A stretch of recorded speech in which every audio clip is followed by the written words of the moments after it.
The icy wind roared across the frozen wasteland as Callum Graves adjusted his grip on the sled. His team of huskies and malamutes pressed forward, their thick fur dusted with frost, their breaths coming in short, misty puffs. He had spent years training for this, an expedition deep into the North Pole's heart, where few had ever dared to go. But then they stopped. Every dog skidded to a halt, ears flat against their heads. Their low growls rumbled through the silence, hackles raised as they fixated on a dark opening in the ice. It was almost invisible, hidden beneath thick drifts of snow, but something inside it unsettled them. Then they started barking, wild, frantic. "Easy!" Callum shouted over the chaos. But they wouldn't stop. Something was inside. He stepped toward the cavern, gripping his rifle as a strange warmth brushed against his skin. The air inside shimmered, like heat rising from asphalt. The deeper he went, the more his vision blurred.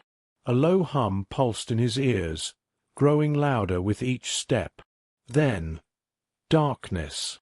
Callum awoke to a dim, golden glow. His first instinct was to sit up, but his body felt sluggish. He wasn't alone. Around him stood beings that looked human, yet unmistakably different.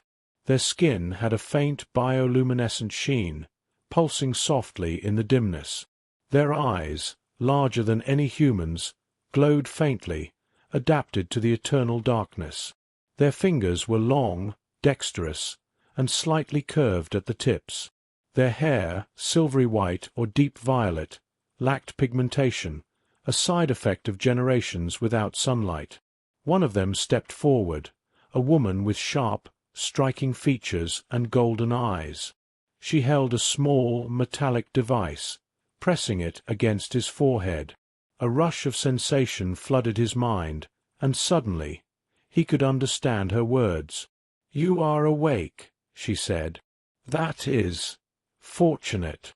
Callum sat up, his head pounding. Beyond the figures, the cavern stretched into a vast underground city, Vael'Thura.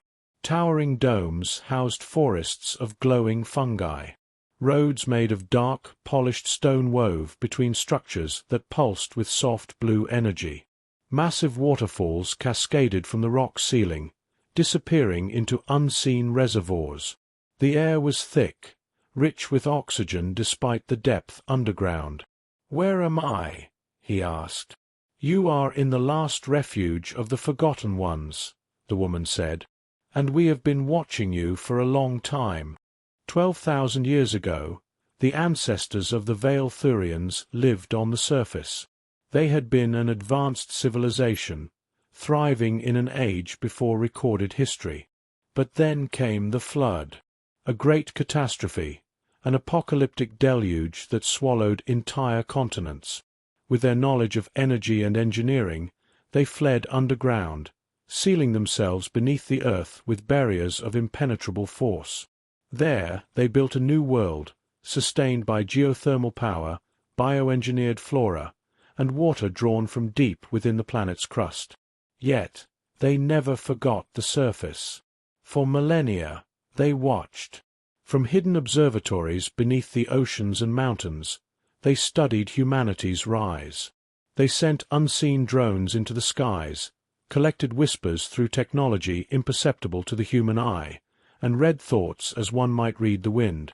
They observed empires rise and fall, watched as humans clawed their way from primitive survival to technological mastery. But what they saw troubled them. War, greed, destruction. Humans had the potential to achieve greatness. But again and again, they turned to violence.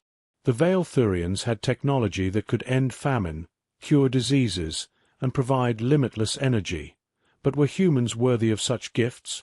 That was why Callum was here. Elira, the woman who had awakened Callum, stepped forward. "You were chosen for a reason," she said. "You are not a leader, nor a ruler.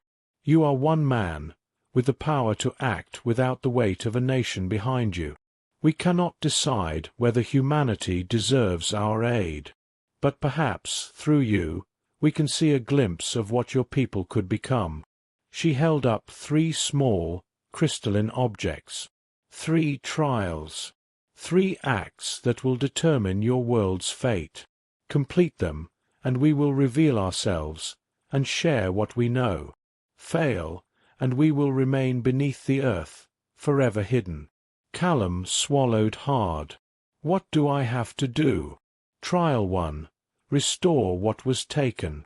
You must stop an act of destruction, Alira explained. Somewhere, right now, a sacred land is being ruined, its life stolen for profit and greed. You must halt it, not with violence, but with wisdom. If you can save something meant to be lost, you will prove that humanity values more than wealth. Trial 2. Mend what was broken. You must reconcile 2 enemies, she continued.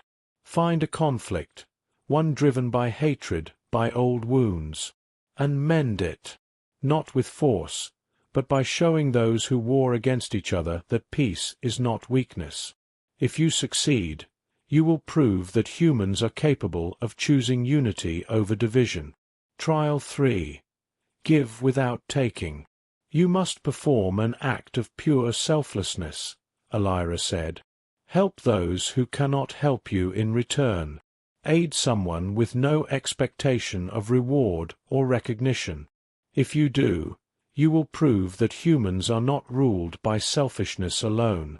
Callum stared at her, his mind spinning. These tasks weren't just difficult, they were nearly impossible. And yet, if he succeeded, what happens if I prove humanity is worthy? He asked. Alira's glowing eyes softened. Then we will give you what your world has always needed. We will end your energy crisis. We will show you how to heal your planet.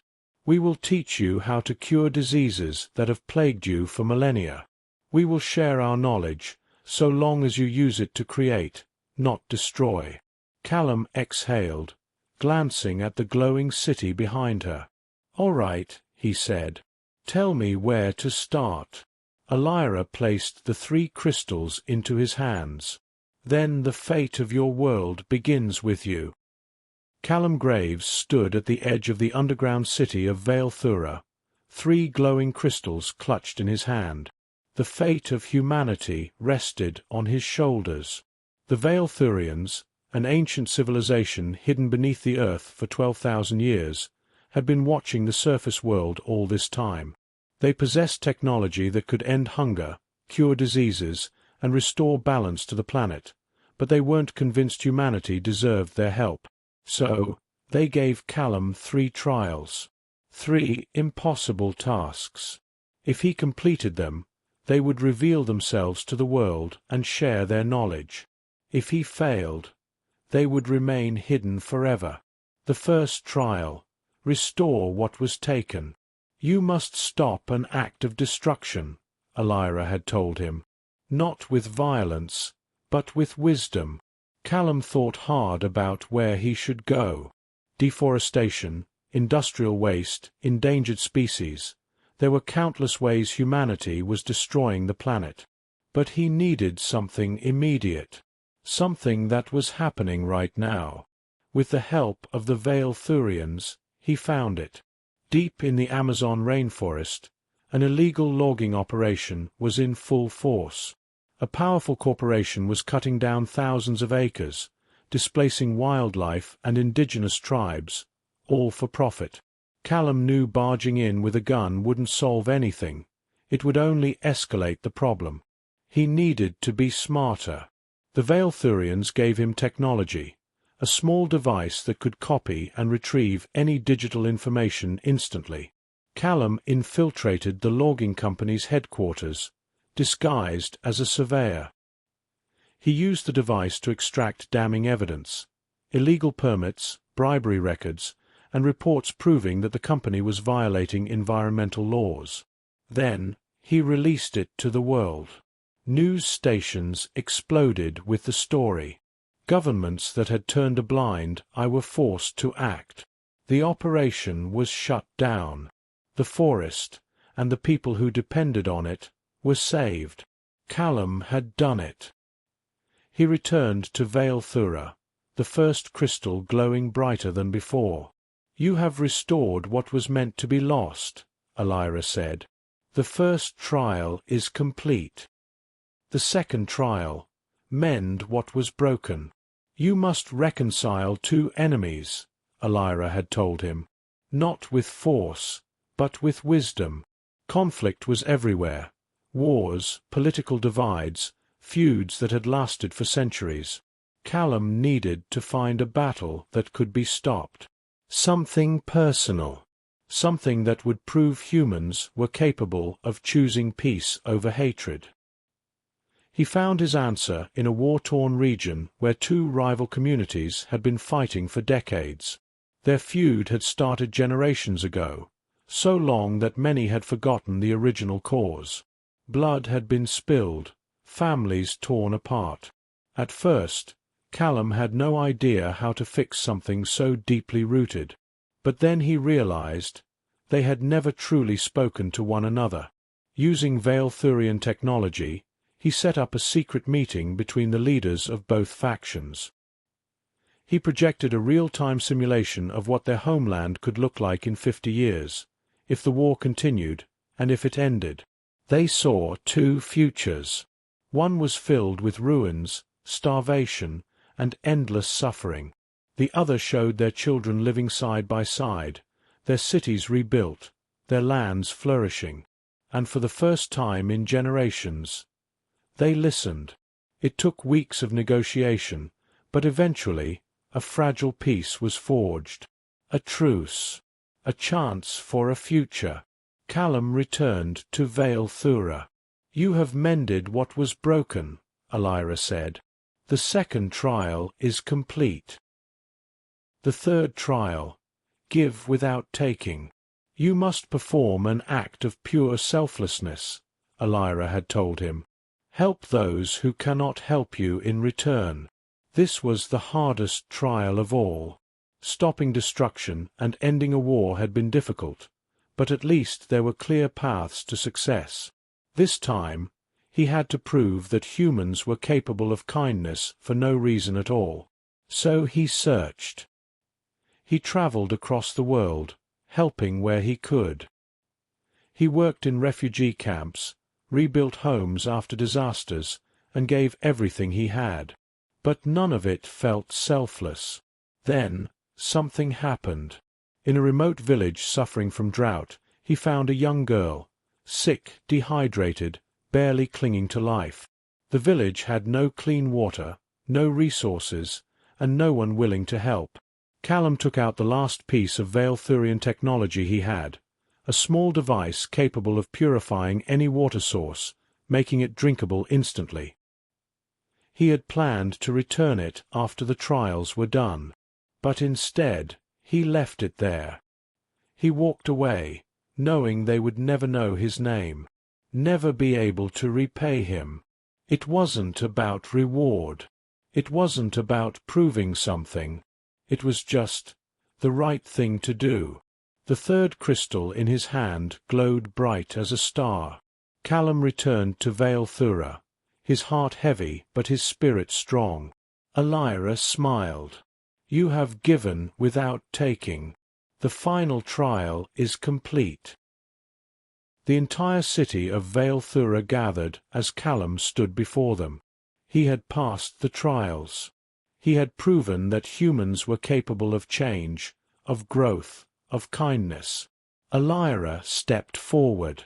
"You have shown us what we feared had been lost," she said. "Humanity is flawed, but you are also capable of greatness." She turned to the towering machines that had stood silent for thousands of years. With a single command, they awakened. It was time. Time for the Vael'Thurians to return to the world above. Time to share their knowledge. To heal the earth. To give humanity the future it always had the potential to achieve. Callum had done it. and the world would never be the same. With the trials complete, the Vael'Thurians made their decision. They would step out of the shadows. But they knew humanity. They had watched us for millennia. If they simply emerged all at once, the world would erupt into panic and chaos. So they devised a plan, one built on diplomacy, trust, and proof. The world leaders would be contacted first. At precisely midnight, in every capital city across the world, the Vael'Thurians appeared. Not in flying saucers, not in dramatic flashes of light, but in silence. A single emissary was sent to each world leader. They arrived in secured buildings without setting off alarms, bypassing security systems as if they were mere suggestions.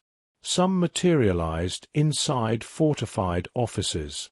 Others stepped through walls as if they were mist. They did not harm. They did not threaten. They simply waited. And when the world leaders realized that the intruders were not human, that their skin pulsed with a faint, bioluminescent glow and their golden eyes reflected knowledge beyond comprehension, they listened. Each emissary carried a gift, a single piece of Vael'Thurian technology, carefully chosen to prove their capabilities. The device they presented was small, the size of a dinner plate, crafted from a dark, obsidian-like material that seemed to hum with unseen energy. This, the emissaries explained, is an atmospheric reconstitution module. A puzzled silence always followed. So the Vael'Thurians demonstrated. They placed the device in the center of the room, activated it with a touch of their long, dexterous fingers, and waited. Within moments, the air changed.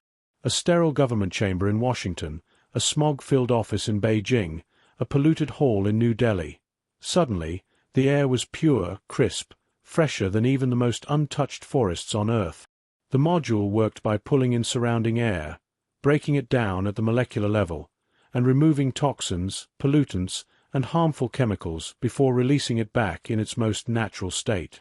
It could clean the air of an entire city within hours. No filters, no chemicals, no waste, the emissaries explained. It draws power from the planet's own geomagnetic field. It will never run out. The leaders were stunned. Imagine a world without pollution, the emissaries continued, without smog, without the diseases that come from poisoned air. This is but a fraction of what we can offer. And then they made their request. A summit, they said, where all the nations of your world will meet together, where we will reveal ourselves to your people, where we will speak of the future. The world leaders agreed. How could they not? The date of the summit was set.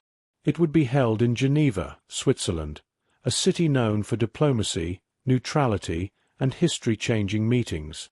But this was not just any meeting. For the first time in history, every single world leader would gather under one roof. And for the first time in history, the entire planet would watch.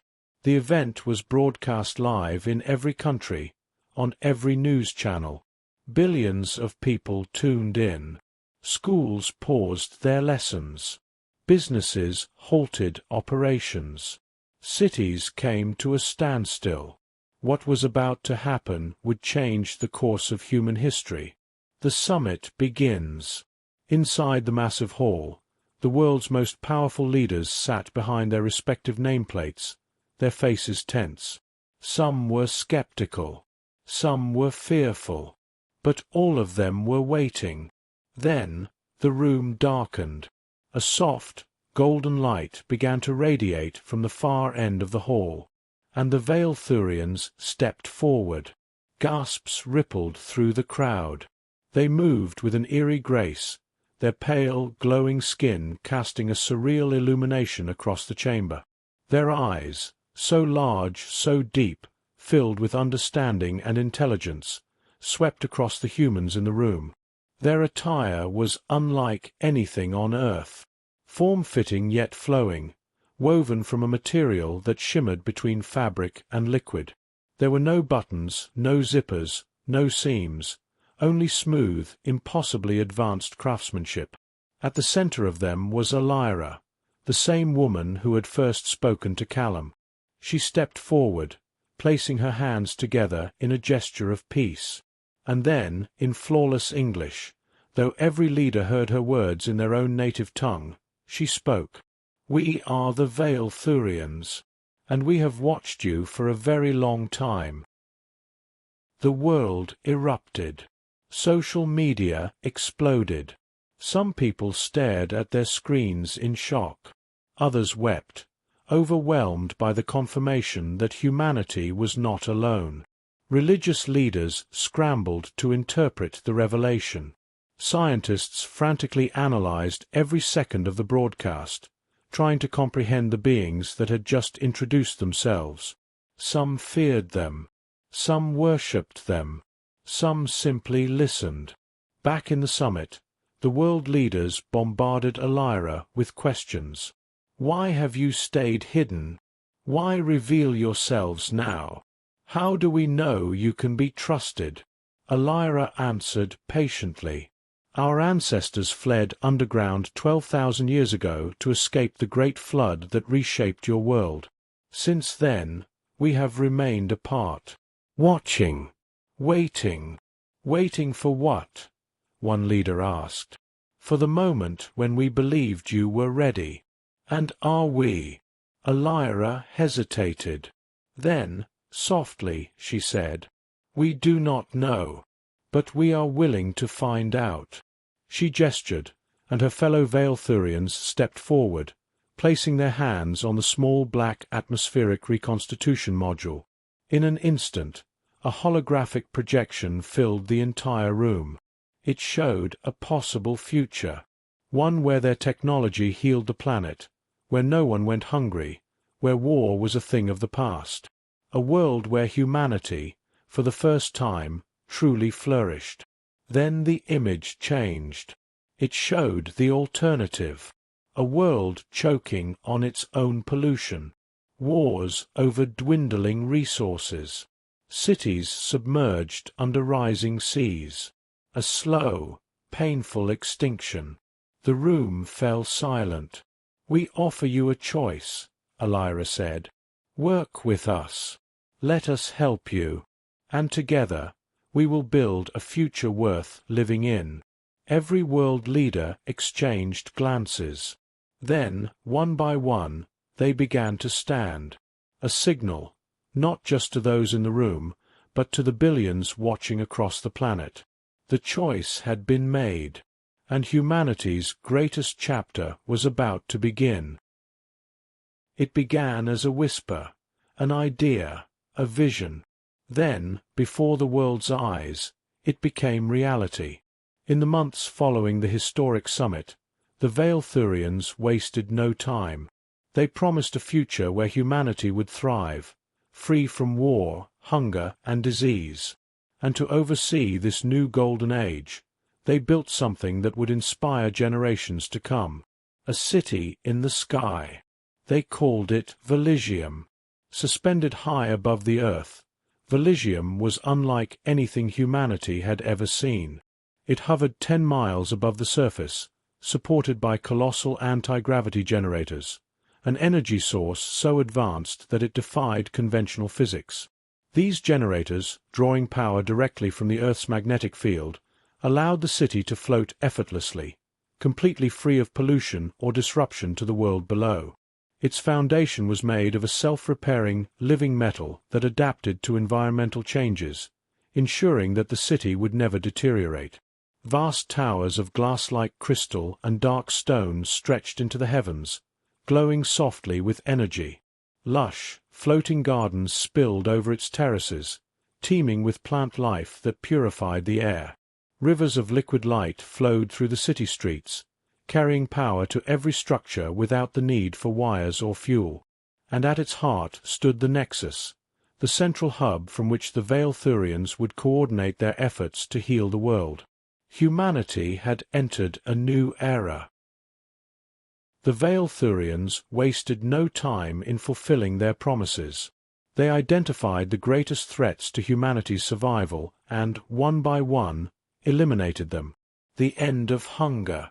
Vael'Thurian nutrient replicators revolutionized food production.